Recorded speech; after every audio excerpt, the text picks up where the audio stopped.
mugende mukusanye bashiki banyu bose tuzohurire muri Miss Murenge tuzabashigikira OG forever CYUMWERU dodos forever. Congratulations.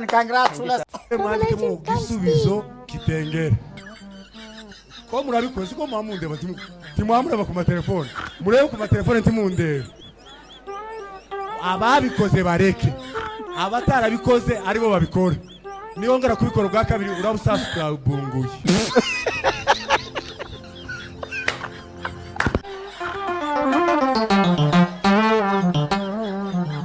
hari ikibazo ba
Hakuna Mungu kama wewe Yahweh. Hakuna Mungu kama wewe Yahweh. Hakuna Mungu kama wewe Yahweh. Wa uwezo. Hakuna Mungu kama wewe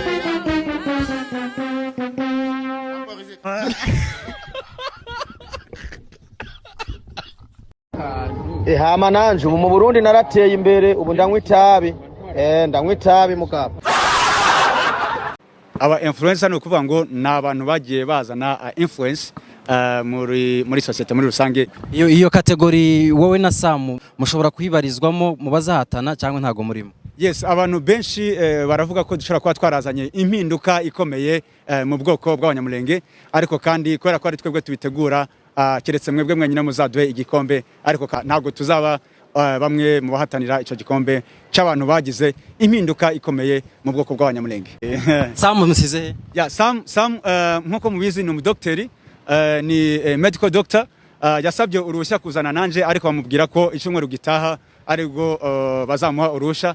Rero azurira indege ku cyumweru ku itariki 3 landing hano kuri JKI ku itariki 4 azaba ari kwa mbere saa 4 za mu gitondo azaba ari hano, tuzaza kumutega kandi turizera ko urugwiro ndetse n'urukundo mwanyeretse ni narwo n'undi muzereka umuvandimwe wanje dukurikirana ku mugongo.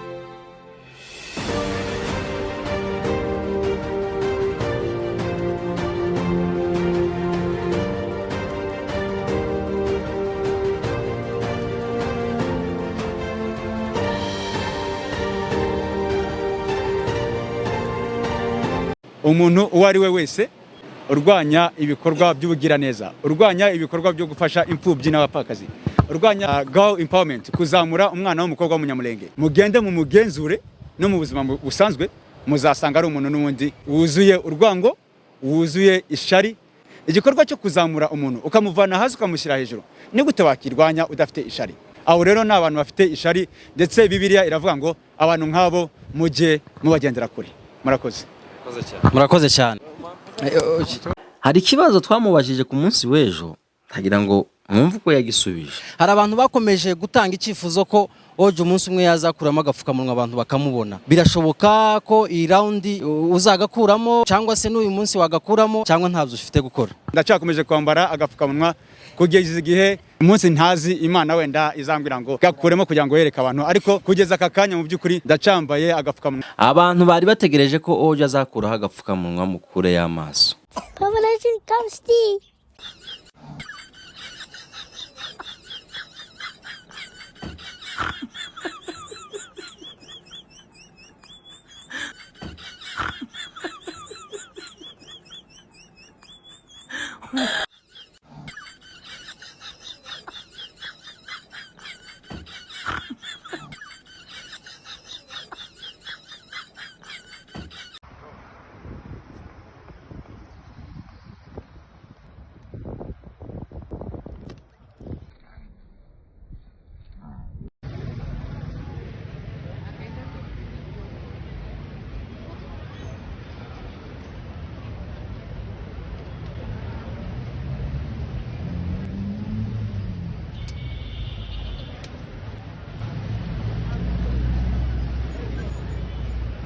Mu makipe yose ari mu rushanwa niyo kipe iguteye ubwoba? Tayo, fire yo tayo. Tayo. Batiye moto man. Reka nijya mutahanye meze gurya. Nimeze gurya rafunitse amaboko yombi. Tayezamu wa Air Force.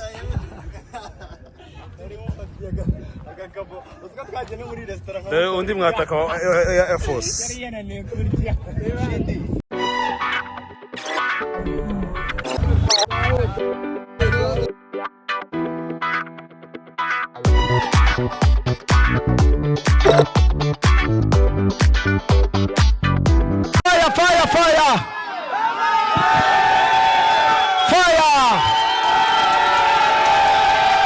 Fire! Zamura! 1, 2, 3! Why?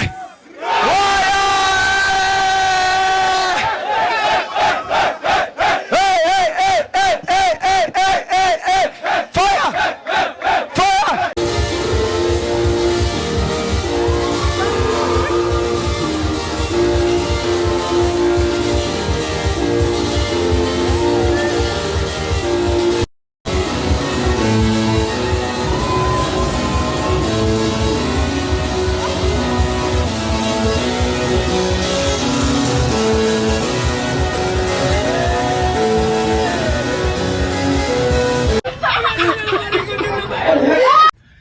Gake pase. Gake birenze urugero. Ariko nari ngukumbuye ba. Naje si ibintu. Kompa mbona imodoka hari n'abantu n'ibintu byose bihe bijiye niki cyabaye. Umoja Greenspan wo ubahehe. Umoja Greenspan hari igitaramo cya Iwacu Tonight cyangwa se Iwacu Ninjoro. Iwacu Ninjoro kiraba kirimo abantu bose. Isaha 9 nibwo kiba 40 hano muri Kenya. Abantu bose duhurire hari. Mbonye n'abakecuru bahe basindagira ngo kugira ngo saa 9 zibe zibasange Greenspan.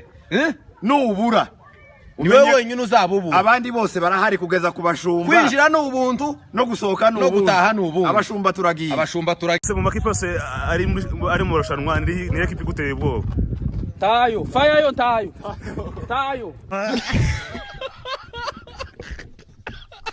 Batiye moto man. Reka nijya mutahanye meze gurya. Nimeze gurya rafunitse amaboko yombi. Tayezamu wa Air Force.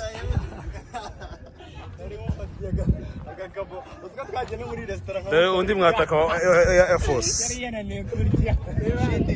Hari abantu bakomeje gutanga icyifuzo ko oje umunsi umwe yazakuramo agapfukamunwa abantu bakamubona. Birashoboka ko iyi round uzagakuramo cyangwa se n'uyu munsi wagakuramo cyangwa ntabyo ufite gukora? Niye mpamvu wenda hari azagashiraho. Alright, hari umuntu wagukoreye indirimbo ndashaka ko kabazo tuza kukabazaho gatoya. Sinzi niba warayibonye. Igira imbere gatoya Nyamujere. Okay. Ni Nyamujereti ngira ngo uramuzi. Nyamujereti ndamuzi. Ntabwo uramumenyere cyane kuri social media. Papa Legend yanjye kabisa ndamuzi. Ejo bundi nabonye ankorera indirimbo. Nivyo nanjye ngo mbaze. Yakiriye gute? Iriya ndirimbo narayikunze ntegereje umunsi izasohoka. Niba hari umuntu mwaba muzi urwanya ibikorwa nk'ibi ngibi, mu by'ukuri mugende mu mugenzure no mu buzima busanzwe muzasanga ari umuntu n'ubundi wuzuye urwango, wuzuye ishari ndetse ufite umutima mubi.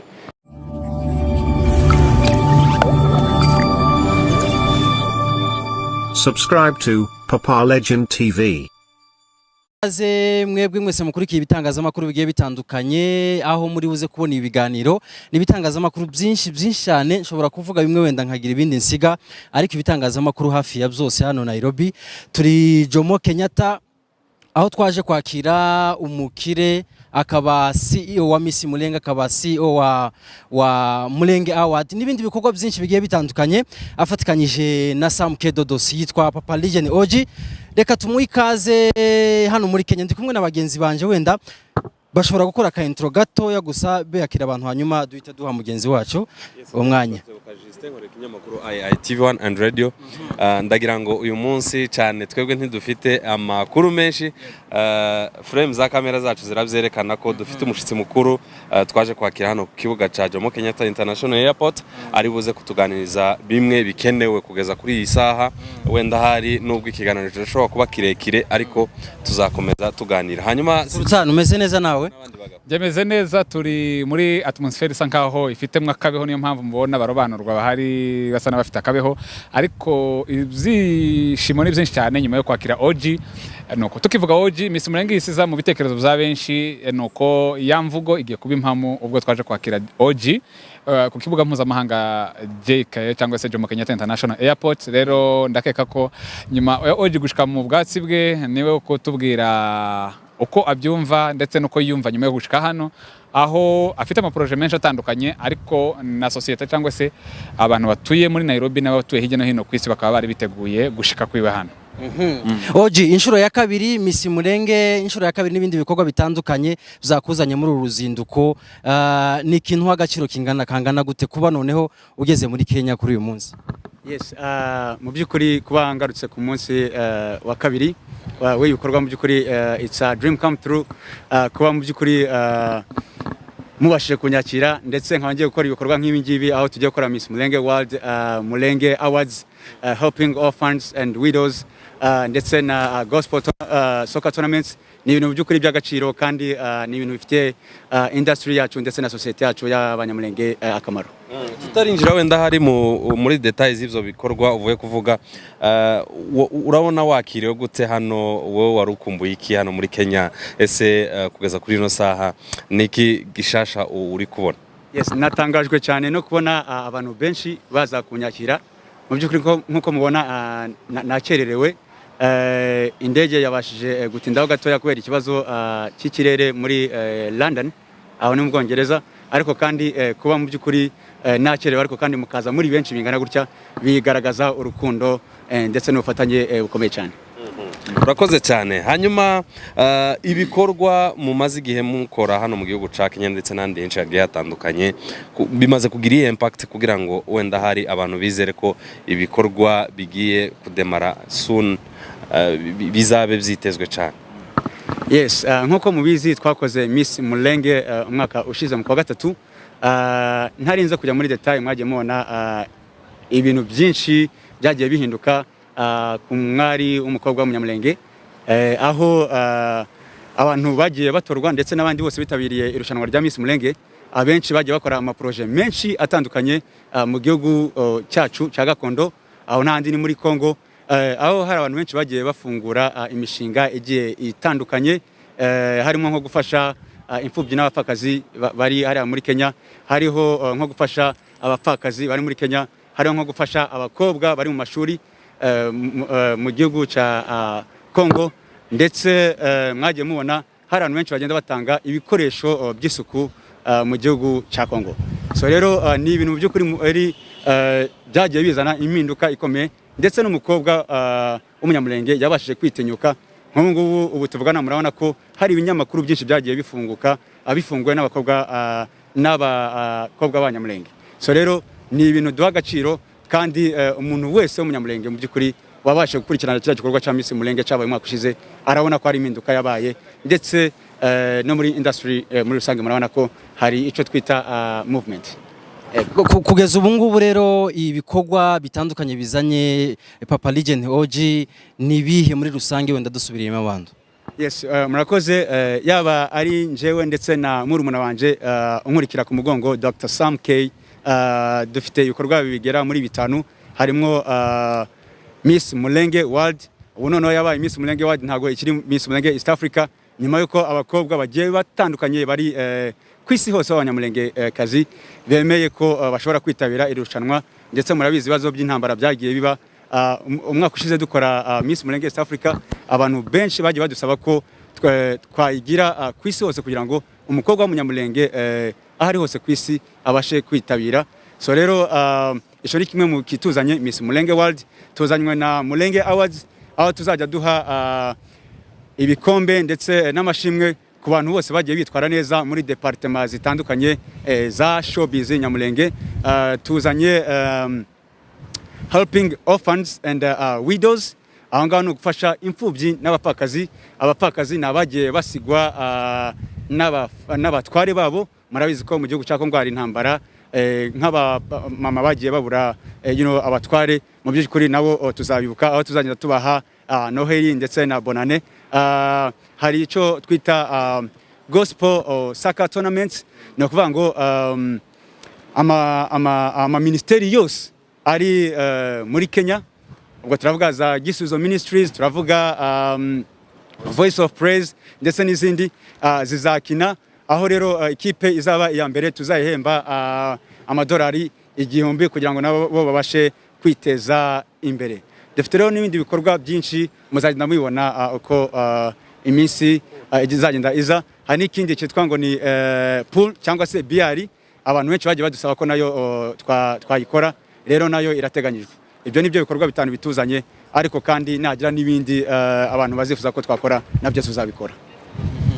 Reka tugushimire ndetse tunakomeza kwibutsa abantu ko ibikorwa bitandukanye biri muri Mulenge Awards birimo abanyamakuru abaririmbyi ndetse ngo n'abapreacher nuko abayumbe bize kurangiza tubonyemo umwanya nyuma yaho natwe tuvuze ko tugomba kugira icyo tugezeho through Papa Legend. Reka tubashimire cyane. Hanyuma muri Mulenge Awards tuvuga ko hari umunyamakuru mwiza w'umwaka hakabaho umunyamaryogo mwiza ari we comedian ndetse hakabaho umukinnyi w'amafilime mwiza, hari best producer, hari master of ceremony ari we MCs nabo bazabona umwanya, secular music artist nanone bazaba barimo gospel artist harimo ndake ko ari bazazamwo za Gisubizo ndetse na ziri groupe zindi, hakabamwo aba pianist ndake kako ubwo Dr. Bea abonyemo umwanya ndetse nabandi bagenzi be basangiye umuziki, hari n'aba influencer OG ndake shaka ko ahangaho uza kubitubwiramo ndetse akaba n'aba best preachers bazabonamo umwanya. Ese kuba influencer hari bwoko butandukanye bw'aba influencer, hari influencer mu bayumbe hakabaho ufite influence nini cyane ma pastor cyangwa se muri social media mu buryo butandukanye. Ese bo bazahurira kuri platform imwe gute nk'aba influencer muri Mulenge Awards? Yes, urakoze cyane.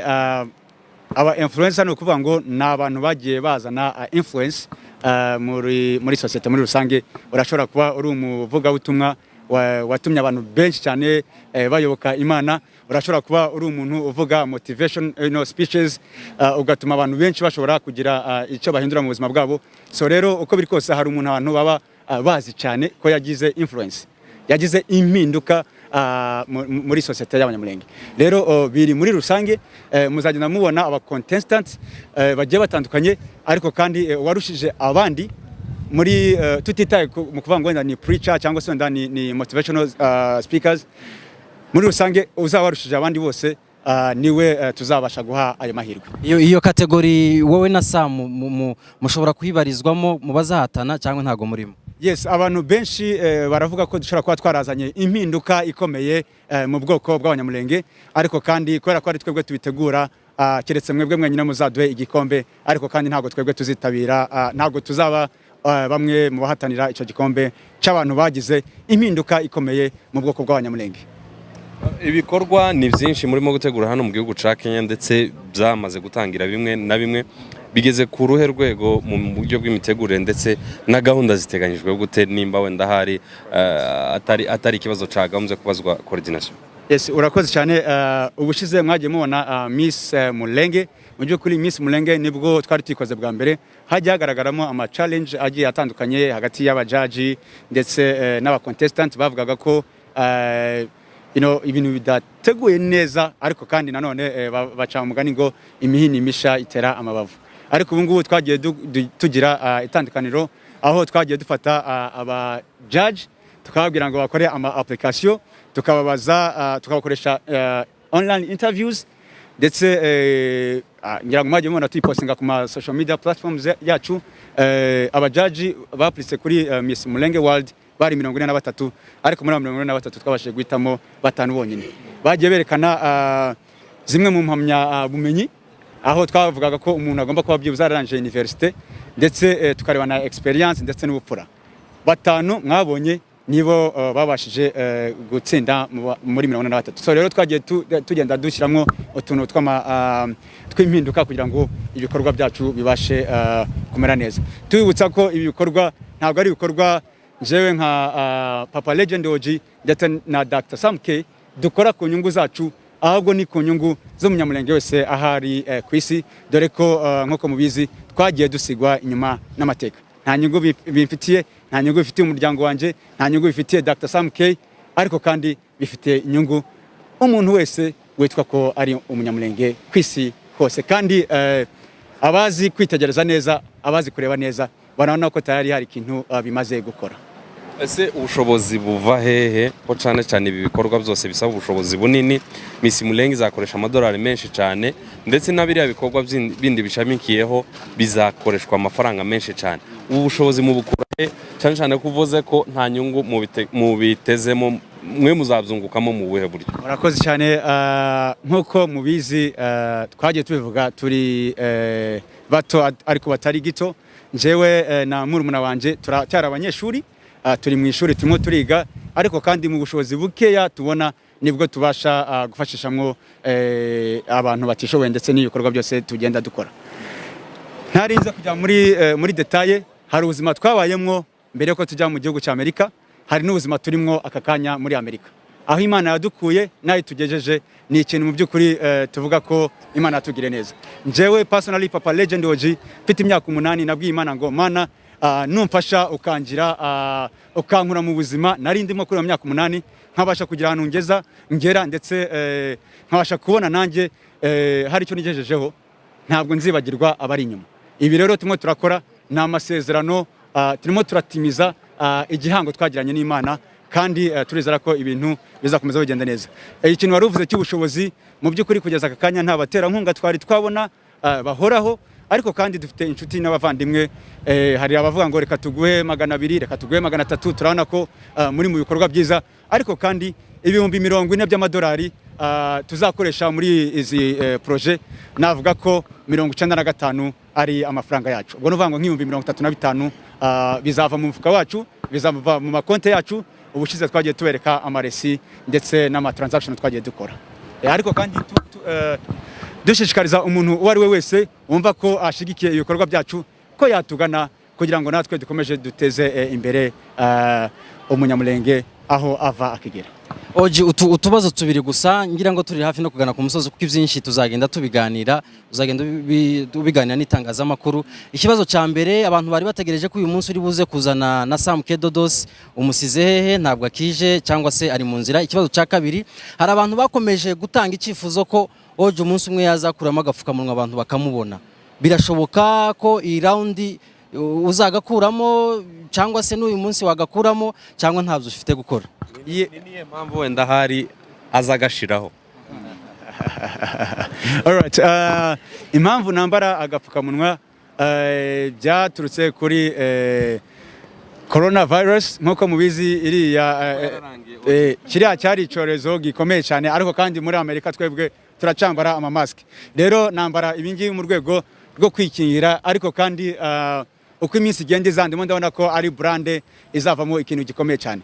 rero ndacyakomeje kwambara agapfukamunwa kugeza igihe mu by'ukuri wenda umunsi ntazi Imana wenda izambwira ngo gakuremo kugira ngo yereke abantu, ariko kugeza aka kanya mu by'ukuri ndacambaye agapfukamunwa kandi muranana uko kambereye. Nimubibona se? Sam musize ya Sam nkuko mubizi ni umudokiteri, ni medical doctor, yasabye uruhushya kuzana nanje ariko bamubwira ko icyumweru gitaha aribwo bazamuha uruhushya.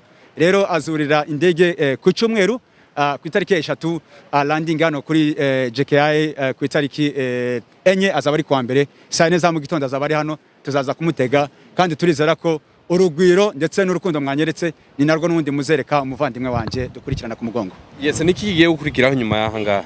Nyuma y'ahangaha turakora press conference isobanura ibikorwa byose dufite muri detail. Ubundi mu cyumweru gitaha Miss Mulenge World igomba gutangira, muzayibona bizaba streamed ahantu hose. Ikindi kandi hari abantu bavuga ngo ibikorwa byo gufasha ntago byakagombye kuba bica ku ma social media, ariko kandi ibi ni kugira ngo tumotive n'abandi bantu bari mu bihugu bigiye bitandukanye kugira ngo nabo babashe gukora ibikorwa nk'ibi dukora. Mwagiye mubibona akenshi kubera ibikorwa twagiye tugaragaza kuri kamera, hari imishinga myinshi cyane imaze kuza mu gihugu cya Kenya kandi ifitiye inyungu abanyamulenge. Ndakeka ko turi mu bantu ba mbere batangije izi project zo kugira ngo duteze abanyamulenge imbere. Murabona umusaruro harimo nka Good Samaritans ndetse n'indi mishinga myinshi maze kuza. Ibi dukora ntago tubikora kugira ngo twigaragaze nk'uko abantu benshi babivuga, ntago tubikora kugira ngo twubake izina uko twari tumeze muri Amerika n'imiryango yacu twari tumeze neza, ariko kandi turimo turakora ibintu kugira ngo ejo n'ejo bundi tugira abandi tumotiva, ejo n'ejo bundi tugira urubyiruko tubasha kurema, kandi murazi ko urubyiruko ari cyo gihugu cyejo. Rero nuvuga ngo ibi turimo turakora no kugira ngo duteze umuntu wari wese imbere, n'undi wese ufite umutima wo kugira neza azabashe kugira neza biciye muri byose twagiye dutangiza. Reka tugushimire Oji ndetse tunaguhe ikaze hano mu butaka aha ni Nairobi.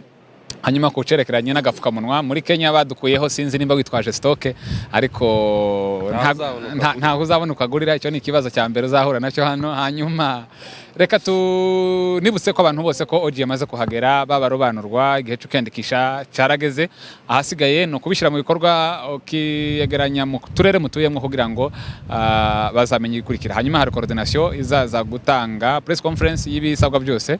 Ntago twakubaza byinshi kuko uri umushitsi hano, hari n'abandi mufatikanyije mu kubitegura hano ka coordination.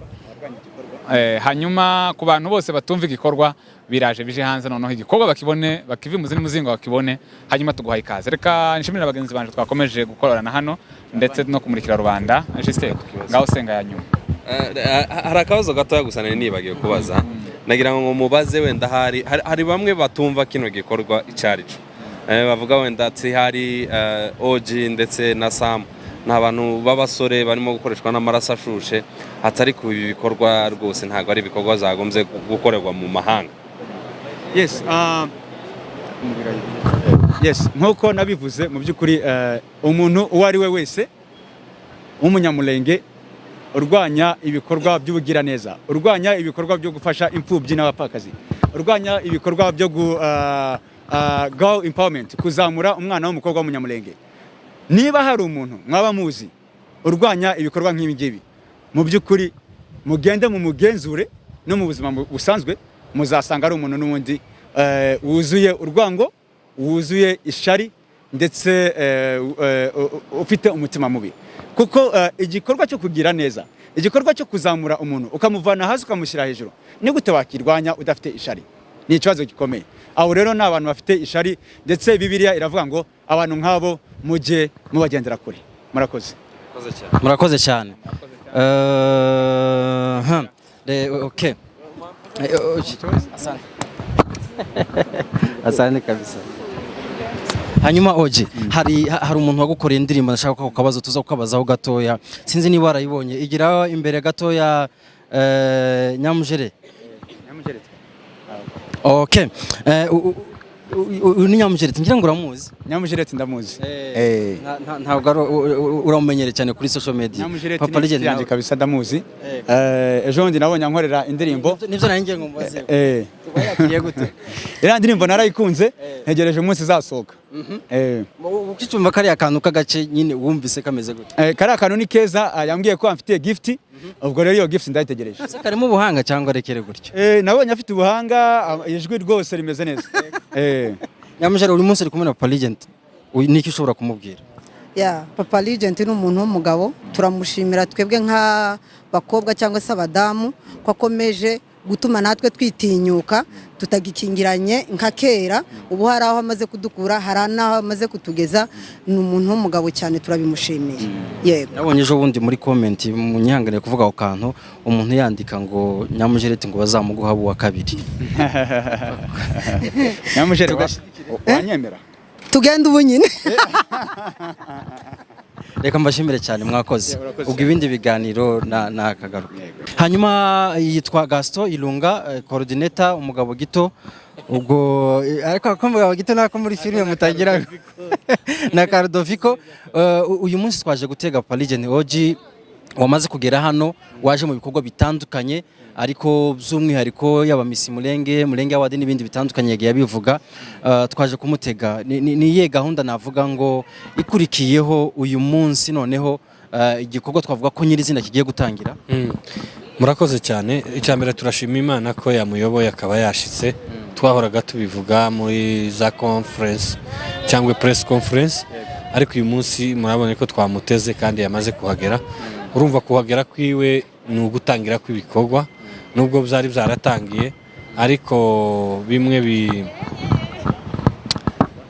narimvuze nti ariko ibikorwa nyirizina kubitangiza amanama n'ibindi biduhuza urumva ko birahita bitangira kandi twabyishimiye ko yaziye ku gihe adatinze. Urabona ko ubushize yaje muri Miss Murenge y'ubushize yaje tuma amajonjora arangiye ndakeka kuko yabaye muri amajonjora amwe ya Kitengera na ya moja na semifinale ariko andi yari yamaze kurangira ariko ubu nyinaje nta kintu na kimwe turatangiza kijanye n'aba contestant usibye ibikorwa twari twateguye bimwe n'ibindi ariko tuzabana muri session yose zose. Hanyuma nka coordinateur reka uduhe byibuze umuco w'ibiri imbere kuko ibikorwa ni byinshi kandi ni wewe coordinator hano wa gahunda zitandukanye cyangwa se amaproje atandukanye Papa Legend Oji hano muri Kenya ho mu gihe runaka kigufi nibikibwiye kuje imbere muri bya bikorwa benshi bari biteze ko nyuma yo gushika hano bigomba gutangira. Hariho kwicara tukaganira ku byo bimaze gukorwa hamwe na coordination yose harimo guhura n'abajaji tukagira ibyo tuganiraho cyane cyane kubijanye no kumenya ko banonosoye mbese ubumenyi. Ndabizi mwabonye gahunda zabayeho zo guhitamo cyangwa se zo gukoresha ibizamini noneho abajaji ariko nanone hariho no kubaganiriza tukumva yuko bari ku rwego bashobora guhagarara muri iki gikorwa neza kandi bakabaza abana mu buryo bukwiye. Hariho nanone kugenda tusura ama location cyangwa se ahazabera ibikorwa venue. Hariho nanone no kugenda twuzuza bimwe bitaruzura no gufixinga iminsi imwe twagiye dusubika cyane cyane nk'amajonjora. Ubushize twabonye itangazo riva muri coordination rivuga ko babaye basubitse amatariki yo gutangira kubera abanyeshuri bari bakiri mu bizamini. Ese ubu ngo bizamini byaba byarangiye ko si wamaze kuhagera iho starting zaba iteganyijwe giheke byibuze? Ibizamini byarasojwe mu cyumweru gishize kandi koko byatanze umusaruro. Hari abana bahise biyandikisha kandi bari babidusabye koko abarangije cyane cyane amashuri yisumbuye kandi murabona ko aribo abenshi nibo bari muri iyo critère. Hanyuma nabigira hano muri Kenya hari n'abandi bavuye mu Rwanda bashitse kuwa gatandatu mu joro. Hari noneho warumbaje se birateganywa ko byasubukurwa ryari.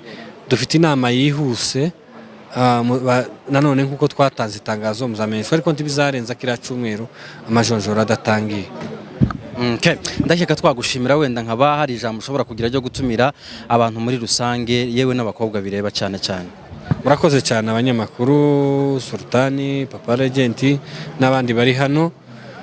Mu by'ukuri turabashimira kandi dukomeza gukangurira abakobwa. Mu by'ukuri nkuko Oji yabivuze, ibi bikorwa nibyo kwiteza imbere, nibyo kumenyekanisha umwana w'umunyamurenge, nibyo kumushyira ku rundi rwego, kandi na Bibiliya biva mu mwitozo gukora neza, kuko nibyo bigira umumaro muri iki gihe n'igihe kizaza. Bizagira umumaro, hari cyo byinshi bizasiga byigishije. Hanyuma tubwira ababyeyi ko abana bari mu maboko meza. Dufite abajaji, abagabo bakuze, dufite abari muri coordination ababyeyi. Hanyuma abana bazaze bitoze, hanyuma bahatane, bahabwe biriya bihembo, bakore n'iriya mirimo. Na nyuma yo gutsinda hari imirimo tujya tubagenera gukora, tukabatera inkunga umwaka wose bari gukora. Hanyuma ikindi no gukangurira ubuyobozi bwacu bwa Siberika kugira ngo turufite kuganira nabo, kandi twakora ibintu batabizi, turi kumwe nabo, kandi tubashimira ko bahora badutwunga ukuboko bakabana natwe. Nabo turabararika, ndetse n'abaturage muri rusange ba Nairobi n'abandi bahandi, hari n'abandi bavuze ko bazaza. Dushimira ndetse n'abari muri coordination n'abajaji. Urakoze cyane, reka twongere tubwire abantu ko igihe cyageze kugira ngo ibikorwa byose bitangire. Si ni ibikorwa gusa bireba abakobwa, hari n'ibindi bireba abantu bose. Hari ama awards zitandukanye zizatangwa, hari amarushanwa mu buryo butandukanye. Mu gihe cy'ukwezi cyangwa kurenga cyuzinko kwa Papa Legend Oji hazakorwamo ibintu bitandukanye. Ubwo ntagarabara banurwa gusa, ndetse n'abasaza babo bazayiboneramwo inyungu runaka cyangwa se bazabyungukiramo. Reka tubashimire kandi tunababwire ngo nidukomezanye. Ubu munsi tubamurikiye kuza kwiwe, tuzanamurikira gusubirayo kwiwe nkuko twemeye kumurika buri kintu. Bari kumwe na Dodosi, ndumva Dodosi azaza ku wa mbere. By the way, Dr. azashika muri no minsi ngari hano imbere. Ubwo uburyohe buzakomeza wowe mu bundi, ahasigaye dukore ndetse tunabimurikire nkuko twabibasangije ko tuzabana nawe. Murakoze cyane. Murakoze cyane.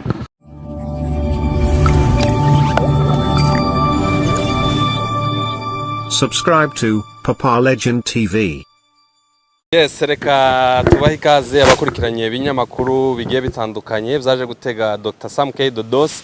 Nanone turimo kubona n'abandi bari inyuma yiwe, turagira ngo Papa Legend yigire imbere ho gato nawe musuhuze. Nanone dukomeze dukora ikiganiro bombi bari kumwe, cyane cyane ko no mu bikorwa baba bari kumwe mu by'ukuri, kandi bafatika muri byose. Rero reka duhere kuri Papa Legend. Ubyakiriye gute kuba Dr. Samkei Dodos ageze hano muri aka kanya, mu gihe wowe wari wamubanjirije muri aka kanya? Rero kuba umubonye ubyakiriye? Yes, mu by'ukuri ni ibintu binejeje cyane. Ndishimye kuba umuvandimwe wanje nkurikira ku mugongo aka kanya turi kumwe, ni umufatanyabikorwa w'ibihe byose. Rero urumva ko kuba ari hano nanjye binyongereye courage, ndetse naba mu by'ukuri ntekanye kuba turi kumwe. Yes, Dr. Sam, urakaza neza? Murakoze Justin. Meze neza? Meze neza cyane. Iminsi myinshi twari tuburanye. Nairobi wongeye kwakandagiza kuru yawe, uzakiriye ute? Ni ibyishimo byinshi kuri uyu munsi kuba nongeye kugaruka muri Nairobi. Murabizi ko mperuka hano mu kwezi kwa kabiri. Rero kuba ngarutse n'umugisha, kuko hangani iwacu, Afrika ni iwacu, ndetse n'ahandi twaturutse ni iwacu. Rero kuba ngarutse muri Kenya ni ibyishimo, ni ibyishimo birenze mu by'ukuri. Sinzi ko nabisobanura, kuba nongeye guhura n'abavandimwe n'inshuti, ndetse na community yacu tugiye kuzabura mu minsi iri imbere mu bikorwa twateguye. Mu by'ukuri mu magambo mato ni ibyishimo. Uri kubona wakiriye ute rero? Ni neza cyane, byandenze. Nkuko ubizi ndi umuntu ushima vuba, cyangwa se ushima ibintu bibaye ku kanya. Ndashimira protocol yaje kuntora, 7 rings, n'abana beza. Mu by'ukuri mwanyeretse hospitality nziza, ni ibyishimo bije ku bindi kubona, ndetse na media IITV1, Mable, Papa Legend TV na Sultan, ndetse n'abandi bose. Urwo rukundo muzaruhorane kandi dukomeze dusenge ku. Yes, ndi kubona umutekano wabaye mwinshi cyane. Hari ikintu utizeye muri Nairobi? Nta kintu ntizeye, ahubwo nyine ni kwa gusigasira wenda uwo ndiwe, bitewe n'ibikorwa nkora, yaba ari muri Afrika ndetse no muri Amerika. Mu bintu nkora muri kariyeri yanjye ndetse n'ubuzima muri rusange, it's just for safety and security purposes. Good. Ndi kumwe na bagenzi banje ngira ngo dukomeze tumubaze ibibazo turi kumwe twese. Ndi kubona ba Jennifer, ba Nyamurareti na ba Sultan bose bashobora kwigira hino kugira ngo dufate. Ariko mbere yuko baza barimo jewe natunguwe. Nabonye Samu yarabyibushe cyane wabibonye? Bikomeye. Bikomeye. Ni ukubera iki? Ni kwa kundi umuntu amazinga umubiri we cyangwa nawe nyine wabonye. Mu by'ukuri navuga ko ari peace of mind cyangwa se no kwiyitaho cyangwa se umugisha. Navuga ko ari umugisha nabonye nyuma y'ibikorwa twakoze. Naragiye numva ko nkoze cy'Imana yari yambwiye ku mutima. Rero ko narasoje amasezerano kuza amaproje yanjye byamesheje andi mahoro mu mutima bituma rero mera neza. Ariko kubyibuha ntago sinkunda kurya ibiryo byo muri Amerika cyane, ahubwo niyo ndi muri Amerika nshaka mu restaurant ya Afrika y'Abanya-Ethiopia, Swate cyangwa se ngashaka Abanya-Kenya. Rero ntago kubyibuha kwanje byavuye mu biryo, ahubwo ni mu mutuzo Imana itanga. Ndetse na sport, ko nkunda sport murabizi, nkina football ndetse nkora gym. No kugira nyine imirimo itakuvuna idatuma ucakara cyangwa se ucapa. Yes. Okay, mbere yuko wenda twinjira mu bikorwa nyirizina byakuzanye ni umwanya muto turi buze kugenda tubiganiraho gatoya kugeza aya masaha turimo kuvuga amakipe ubungu bari ku kibuga yatangiye already kubera ko gahunda ni saa 3 ndake ku bungu yatangiye kubiye hamwe magana. Yego nkuko bivuze no munsi dufite igikorwa cya football, amakipe tayari yahageze za Gisubizo Ministries, za True Promises, Voice of Praise bafite ejo bundi gikorwa nabo. Rero amakipe abayumbe FC ndetse n'amakorali yose yihurije hamwe. Ibikorwa byatangije no munsi umunsi ngize muri Kenya tariki 5/12. Hari n'ibindi bikorwa bya Miss Mulenge bigiye kuzatangira muri iki cyumweru. Hari gufasha imfubyi n'abapfakazi, hari ikinogi hari pool na Mulenge Awards nari nyibagiye kubera ibintu byinshi cyane. Na Mulenge Awards ndetse n'ibindi bikorwa bya pool, abasore bakunda gukina BR, ni uburyo bwo gusabana bwo connectinga n'urubyiruko rwacu tukabasha kumenya nyine uko bameze mu buzima general. Ni just gushaka ibikorwa biduhuza kugira ngo wa muco wacu ntugacike, dukomeze tumenye ese kanaka ameze gute, afite cyo kibazo, ibintu nk'ibyo ni wa mubano dushaka gukomeza kwimika mu bana. Dr. Sam, mu by'ukuri iki kibazo dukunze kukibaza inshuro nyinshi cyane, none ntabwo twareka kukibaza. Mu bigaragara mukoresha amafaranga menshi muri ibi bikorwa byanyu, mwebwe inyungu yanyu ni iyihe cyangwa se muyakura he? Icyo kibazo mpora nkibaza nanjye buri munsi. Ese ibintu dukora atari ko dufite amafaranga menshi kurusha abandi, atari uko ari twagiye muri Amerika gusa, ndetse namwe mufite imiryango yagiyeyo, atari muri Amerika gusa na za Australia barahuze ubu ngubu. Ariko ni wa mutima w'urukundo, just kumva ko nimba hari aho wageze ari byiza kugaruka ukazamura abandi bantu. Ni wa mutima, just ni umutima w'urukundo. Ariko hari igihe kizagira wenda tukabura ubushobozi natwe bwacu ukadushiramo, ariko wenda hari aho tuzaba twara mentorinze, hari aho tuzaba twararemye bazabasha gukomeza imirimo dukora. Si ngombwa ko ari Dr. Sam K wabikora, si ngombwa ko ari Papa Legend OG wabikora, ndetse n'abandi bantu bose bari hanze, si ngombwa ko buri muri Amerika cyangwa se hanze ya Afrika.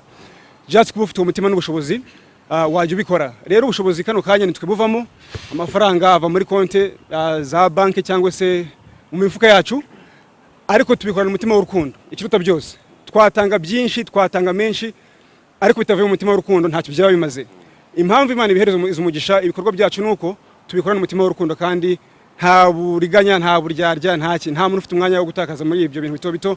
Just no gupromotinga abantu tukagira tubakura ndetse naho tubageza, kuko iteka ryose nushora mu bantu uri kwazamurira impano zabo, uri kwazamurira agaciro kabo, valeur, Imana izakwitura kandi iryo turo iteka ryose rizaba riremereye. I promise you. Yes. Kugira ngo ntererana ijambo ndaza gusangiza abagenzi ba ijambo, nagira ngo mbaze Papa Legend, n'ubwa mbere muhuriye hano muri Kenya wowe na Dr. Sam, ubwa mbere wazanye ibikorwa bigiye bitandukanye byagiriye umumaro benshi hano mu gihugu ca Kenya. Nyuma yaho Dr. Sam nawe arazazana ibindi, ariko kenshi na kenshi yo mukora ama interview agiye atandukanye muvuga ko mufatikanya mu bikorwa byose mukora. Noneho kuba mwisanze kuri tele ya Kenya aho ibikorwa byanyu byose mubikorera, uzakiriye gute? Urabona ari iyemenduka igiye kugaragara mu bikorwa byanyu muri rusange hano muri Kenya? Yes, urakoze cyane. kuba murumuna wanjye turi kumwe hano Dr. Samke bigiye kongerera bigiye kunyongera ubushobozi kuko hari bimwe usanga wenda akenshi ataba ari hano usibye ko n'ubundi nubwo ataba ari hano tugabaniramo hagati kuko nkuko twabivuze n'ubushize amafaranga yose dukoresha ava mu mifuka yacu usibye ko hari inshuti hari abavandimwe barashobora kuba wenda ukunda ibyo dukora ukatubwira ngo tuzaguha 100 undi tuzaguha 200 aho ugasanga amafaranga menshi nka 80-90% ava mu mifuka yacu rero usanga tugabaniramo hagati ariko kandi kuba ari hano ndakeka ko mu buryo bwa communication ndetse no mu buryo bw'ubufatanye bigiye kugira icyo bitwungura. Okay, murakoze cyane Muriki bari kumwe nanjye Ingabire Jennifer turaguhaye ikaze welcome na OG hi ndikumva no guhobera nuko ndi kuruha tarabikorane dukomeze ikiganiro reka tubaze tuguha ako kanya Sama ikakano nagaki aka kantu ubanza rurukumbuzi Yes. Okay, Sam, ikibazo ndi kuba byinshi babibajije sibyo? Hari amakuru yavuga yuko ukundana na Miss Theodora. None yarashaswe. None biragenda gute? Icyambere felicitation kuri we. Ko yarakoze mariage mu byukuri ni ishema nk'umukobwa mu Miss gushakwa. Rero ni felicitation. Yeah. Icyo navuga. Muze koko mwarakundanaga. Obyakira ute nyuma yo gushaka.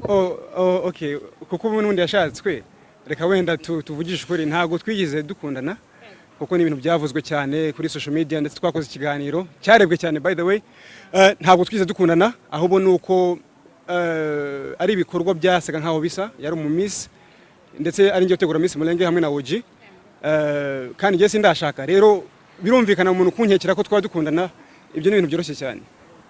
Urakoze cyane ku gisubizo cyiza umpaye. Ese ikindi kibazo cyanyuma umusista mukundana turatekereza kutari singo wamushishikariza kuzitabira Miss Mulenge dore ko izaba ari ku isi hose aho yaba herereye hose abaye hari namushishikariza abaye hari namushishikariza kuzayitabira ariko nyine ntabwo birajyana Okay, merci. Murakoze cyane amazina ni Tony nkorera umutoni official Gregiti mwaje mu bikorwa bya Miss Mulenge ariko Sam hariho abantu bashobora kuba bapfobya ibi bikorwa byanyu mukora ubifata gute gupfobya no kudapfobya ngewe nta kintu bihindura ku buzima bwanjye yaba ari vie privé ndetse na vie publique ibidukora yaba ari n'igikorwa ubwacyo ntacyo bihinduraho kuko ntago wahagarika umuntu uri so determined umuntu wamajije kubona icyo ashaka mu buzima intego ye umuntu uzashaka kugera ndetse n'ishaka gukorera abandi bantu biragoye just kuvuga ngo umuntu acika intege oya hari okay wakora ibindi biruta kuvuga ariko kuvuga byo ndetse n'ibikorwa sinzi ko byampagarika icyo wakora cyose ntago cyahagarika umugambi wanjye ahubwo buri gutakaza umwanya wawe. Ikindi kibazo gisa nk'icyo kuri papa iyo babaciye intege n'iki mukora niziye strategy mukoresha kugira ngo mukomeze ibikorwa byanyu ntimube mwosubira inyuma. Okay, njye nagira amahirwe yo kwiga psychology muri Amerika. Guca intege k'umuntu ni uburyo bwa manipulation, ni uburyo bwa propaganda.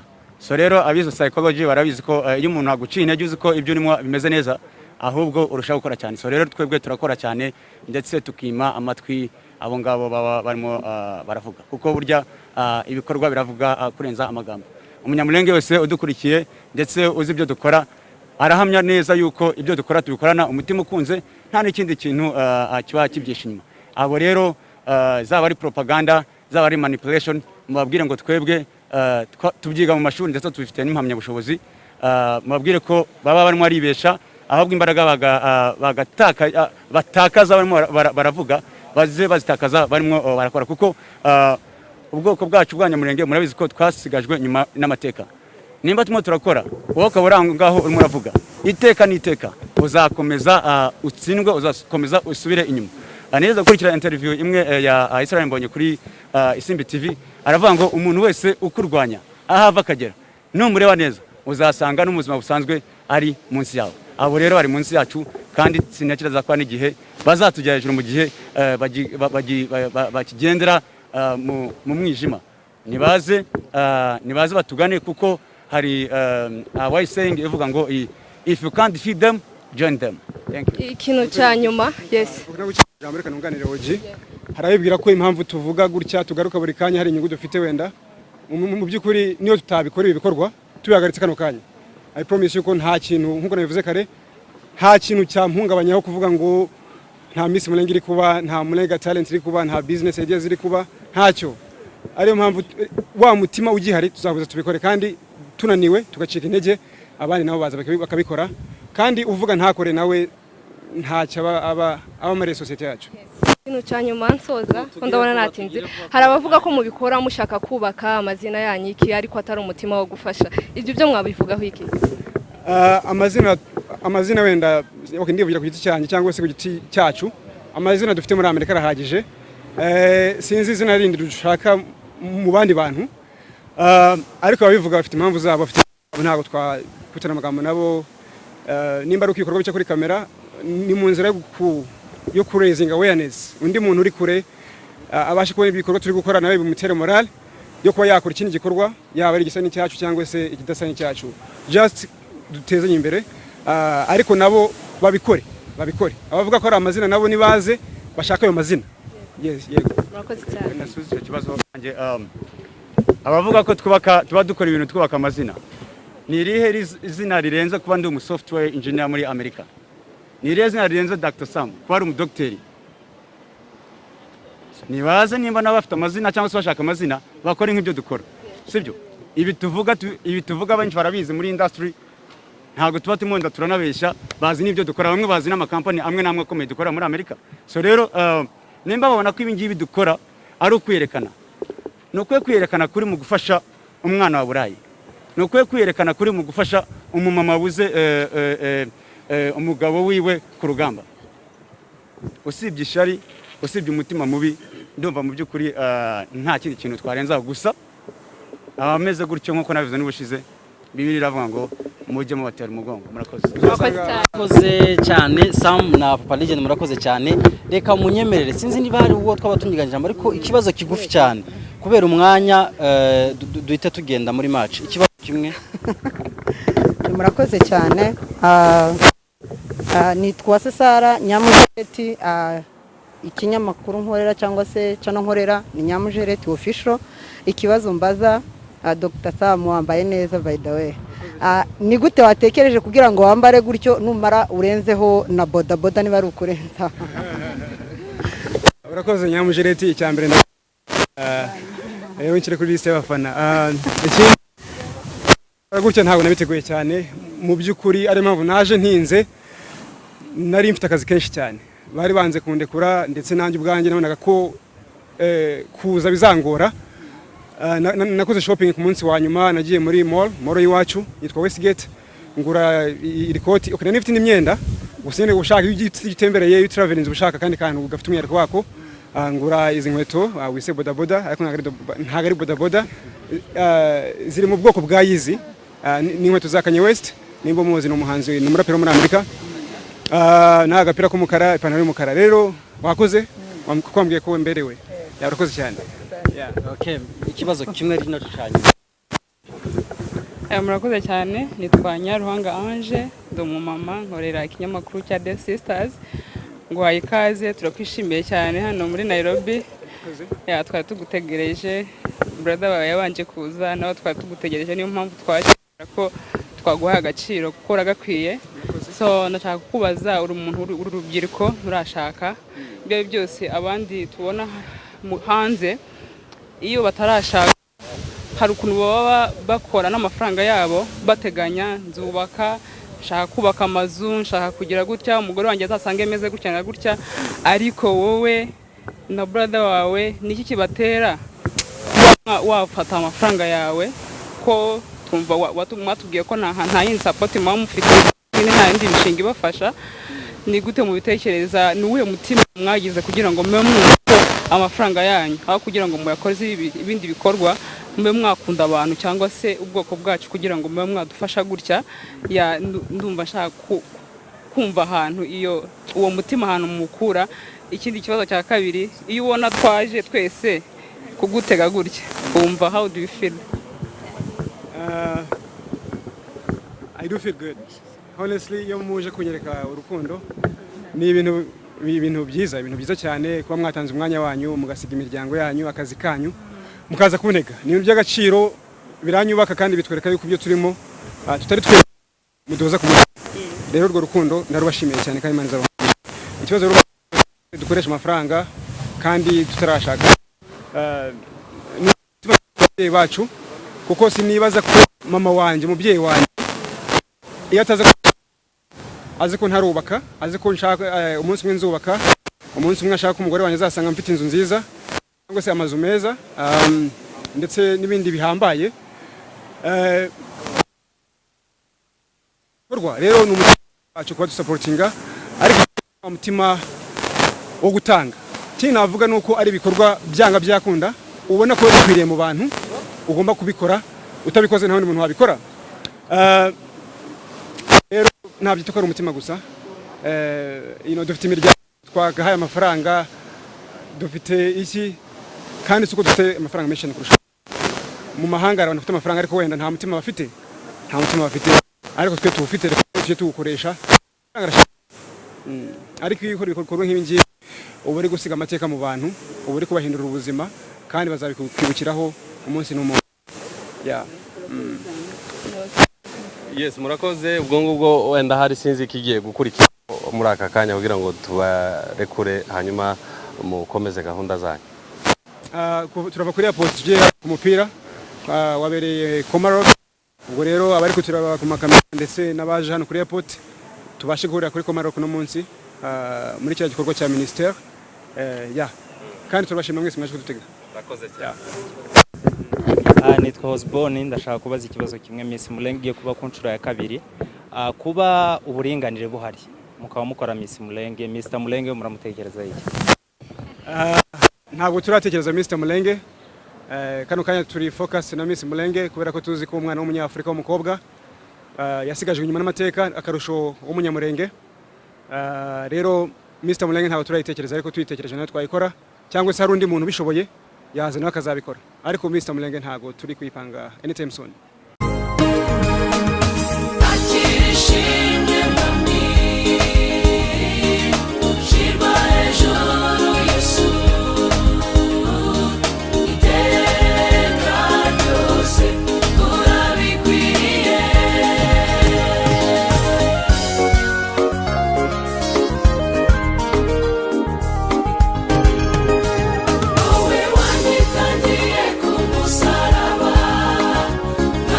Yesu, nagukunda.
mwiza sinzayibagirwa imbabazi n'urukundo rwawe bintera kugusingiza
Murakoze cyane.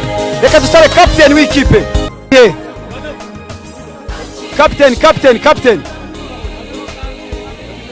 Nguyu captain uhagarariye bagenzi be captain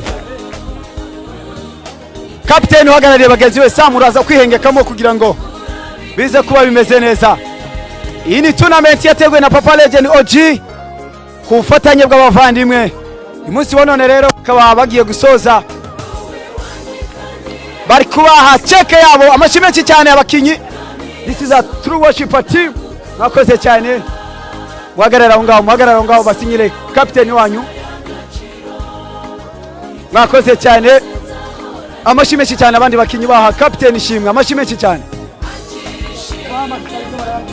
Murakoze cyane.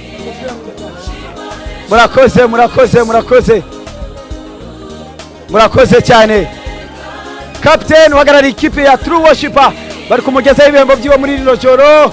Urabona ko ibintu ntabwo byoroshye cyane kuri uyu munsi wa none. Mwakoze cyane. Thank you guys. Mwakoze cyane kuri discipline yanyu. Baba akayira mukomeze. Please protocol. mukomereze hari captain nguri yawanyu mukurikire captain mukomeze true worshipers mwakoze cyane voice murongo wa voice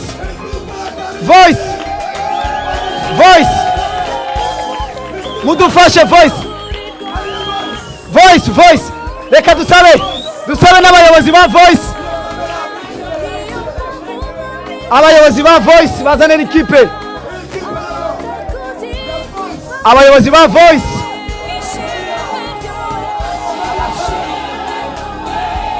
please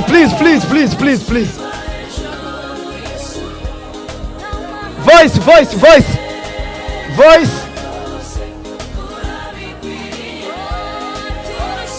bagukanye umwanya wa kabiri tubabutse ko Miss Mulenge ni next time Mulenge Award iri kuza vuba cyane turi kumwe n'ibyamamare nka Papa Legend OG Dr. Sam K Dodos uyu munsi wa none rero ntabwo ibintu byoroshye kuri uyu munsi niyo mpamvu bari gutanga ibihembo i Nairobi muri Kenya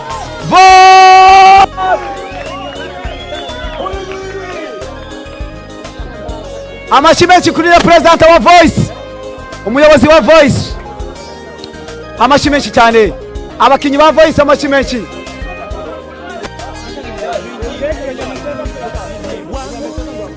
panga line uwambaye mudari panga line please hariya panga line hariya bro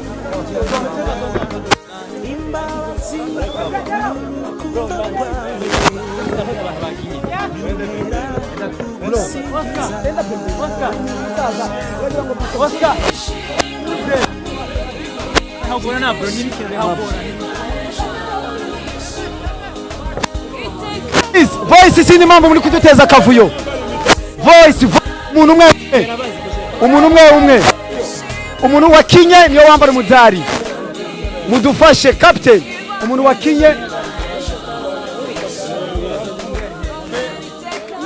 wale wamevaliza wajipange please mujipange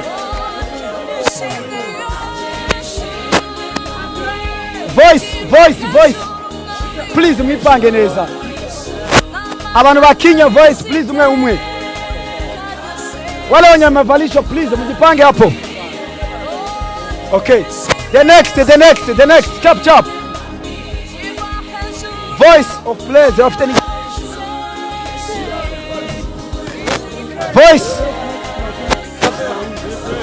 voice of play ku mwanya wa kabiri amashyi menshi cyane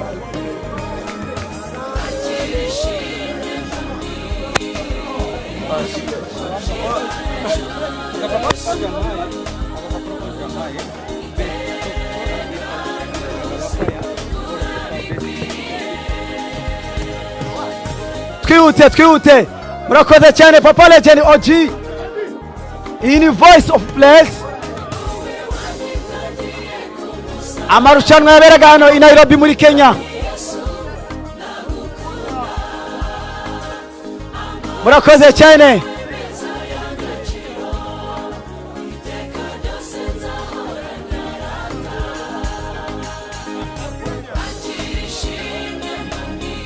murakoze cyane Papa Legend OG, the legend of Africa and East Africa, number 1 in the house. Oh, Papa Legend ndetse na Dr. Sam K Dodos in the country. Bahatwite bari gutanga ibihembo. Twarababwiye ngo barayoboye. Best goalkeeper yitwa Kevin Muvira from Fire Fs. Kevin. Amashyi menshi cyane. Best player yitwa Blaze from Fire. Are you here, Blaze?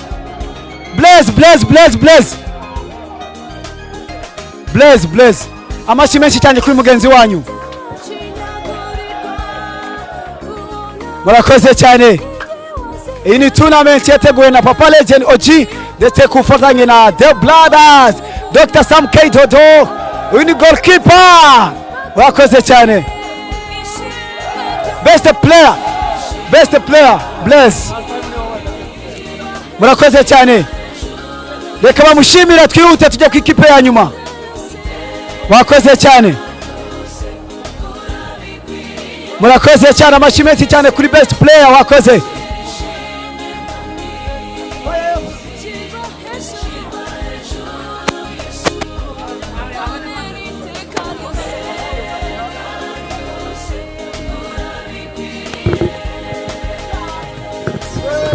Umva, timu.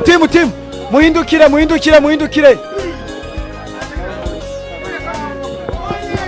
Fire.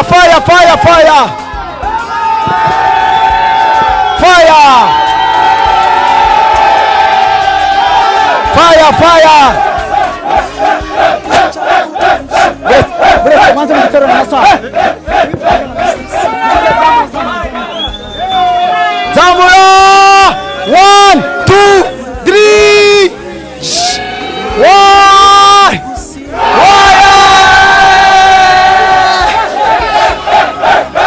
Hey! Fire!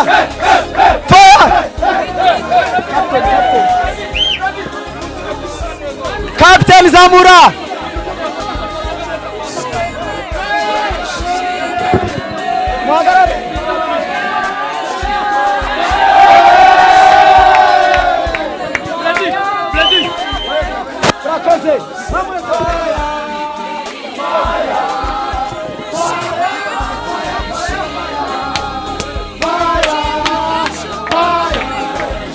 Yes, mbere na mbere mbanje kubasuhuza mwese mwabashe kwitabira iri rushanwa.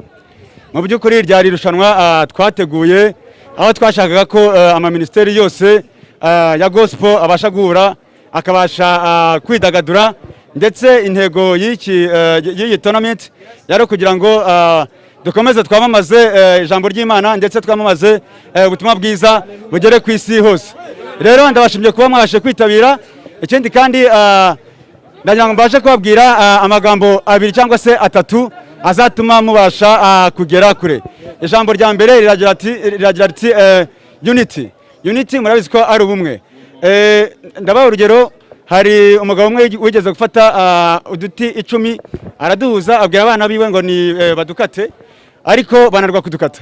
Abaha kamwe bagakata byoroheje. Rero nkabwira ngo mugire ubumwe kandi mukundane, mu by'ukuri nibwo tuzabasha gutera imbere. Ijambo rya kabiri ndababwira hejuru ya education. Ndabashishikariza kugira ngo mubashe gukunda ishuri, mugende mugane ishuri. Twebwe turi muri Amerika, mu by'ukuri umuntu utarize muri Amerika akunda kubaho ubuzima busa nkaho buciriritse. Rero mukunde ishuri, mukunde umurimo, ibyo ngibyo bizabafasha kugera kure. Icyanyuma rero navuga ngo mugire urukundo hagati yanyu, kandi mumenye ko twese turi abanyamulenge, mu by'ukuri turangwa n'urukundo, turangwa n'ishaka, ndetse babwira ngo iki gikorwa twakoze tugikoze no munsi hano, ariko Imana nidufasha muri Kongo twaturutse akagira amahoro, ndizera ko naho tuzabasha kucyakorera. Kandi babwira ngo mukomeze mushire bariya bantu bose basigaye ruguru mu masengesho. Iyo mugenda, iyo murimo murakora akazi, muje mubibuka kuko mu by'ukuri barimo barakora akazi katoroshe, aho barimo barasigasira gakondo yacu. Imana nidufasha tukagira amahoro, turizera tudashidikanya ko natwe tuzasubira muri gakondo yacu. Imana ibaho umugisha kuba mwitabiriye. Turabwira ngo dufite ibindi bikorwa nka 3 cyangwa 4. Dufite Miss Mulenge World, dufite Mulenge Awards, ndetse dufite no gufasha imfubyi n'abapfakazi. Ibyo byose turabatumiye ngo muzabane natwe. Turabakunda, turabishimira, kandi tuzakomeza tubahoze ku mutima. Imana ibamugisha. Yes, muraho neza? Habari zenyu? Okay, mimi nimefurahia kuwa na nyinyi hapa. Tumefurahia, tumeenjoy through sports. Tuliorganize hii tournament ndio tuweze kujumuika pamoja, tuweze kujuana na pia tushirikiane, si ndio? Sasa vijana ndio nguvu za kesho, si ndio? Muendelee kusonga mbele, msiende kwa vitu mbaya. Mimi tu ni ombi langu, mpende Mungu na Mungu atawafikisha mbali. Na hii maisha yenye mko hapa isiwakate tamaa. Ati mkose kufikiria kesho. Kuna kesho. Hata sisi hatukuwa na kesho, lakini sasa tulipata kesho na tuko na leo. Sasa nataka muendelee kusoma kama vile Oji amesema, na muendelee msifikirie ati Kenya si mahali pabaya. Msifikirie ni pabaya. Nyinyi muendelee kufanya biashara, muendelee kusoma na muendelee kusaidia familia zenyu. Siku moja Mungu atawakumbuka na muweze kufika mbali. Sasa kitu ya mwisho nataka muendelee kupenda Mungu na musambaze injili ya Bwana. Si ndio? Amina. Urugero rwiza uyu musore namuwe ndamumenya azacuranga. Ndi muri Amerika muri Texas inza mureba urumva tukamufana. Rero uwo wamubonye. Rero uwo ni umurimo w'Imana akora. Kubera iki? Iyo ukorera Imana iteka ryose ntabwo yagukoze isoni. Uri kumva? Babaye abambere kubera iki? Muri abantu b'Imana.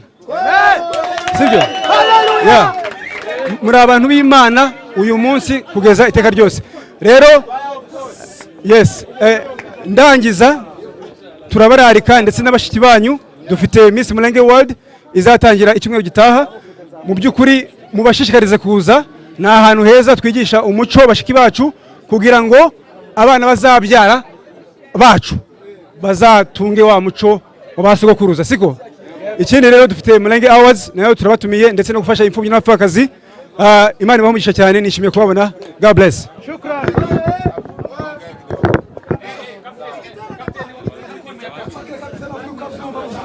Yes. Mwiriwe. Ese ko ziravuga hebe. Yes. Twishimiye intsinzi. Twishimiye ko dutwaye kino gikombe. Twebwe nka Fire of God Ministries dufite igiterane dushaka kubatumiramo kizatangira kuwa 4 kugeza ku cyumweru. Ikindi twababwira kizabera Grace Tabernacle. Ikindi nababwira hariho Miss Mulenge. Mugende mukusanye bashiki banyu bose. Tuzahurire muri Miss Mulenge. Tuzabashigikira OG forever, some K Dodos forever.